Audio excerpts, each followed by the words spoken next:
Jolene's hair color. This is my model here. What we did, we went in panels. If I get her to just pop her head down, you can see this darker piece in through here. We have like a V, like a panel. What I wanted to do is that area, Chris gave her a great new haircut, and I wanted to bring accent to that front part.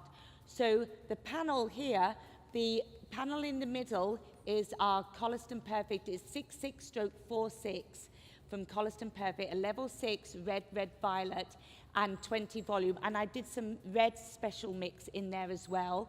So I isolated, it's just a triangle. Then either side of that, I went in with my dark color that is all the way around the edges, color number 2, and color number 1, and that was 4/6 and 1.9% from Color Touch. And then I put in a lightened piece, and you can just see it. It's almost a deep red magenta, and that was pre-lightened, and I used our Colorist and Perfect special mix, our fuchsia, in there.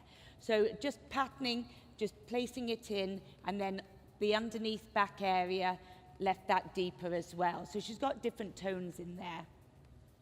And with my model, as you can see, she's very color shy. And I really think that between us, we kind of came up with an amazing piece of art. One of my favorite little pieces here, if I kind of just expose this, is this little pattern that we put in the back. And as you can see, her hair's scissor overcombed underneath, but as I was scissor overcombing the hair, I decided to leave a little weight in the middle, which I don't usually do. I usually kind of take it all close. And this started off the whole design pattern through here, kind of doing something that was a little more graphic rather than kind of just being dark underneath and light on top. So we kind of went with it, and actually as we colored it, I went back and actually cut a bit more because it inspired me. The hair color then inspired me to do more cutting, to actually put some more shape in there. And it kind of reminds me, it's almost like an organic shape. It's almost like a lily or almost like a butterfly kind of opening up, you know? But I think the beauty of this is that the length that it gives the nape and the back of the head shape and the expansion of color in here is just a beautiful marriage of the kind of the violety blue and then this beautiful kind of violet pink with a dark base. And it becomes a much more kind of sapphire type blue, which is so exciting. And then of course you can mix the red with it and get more of a violety kind of color. It's really beautiful.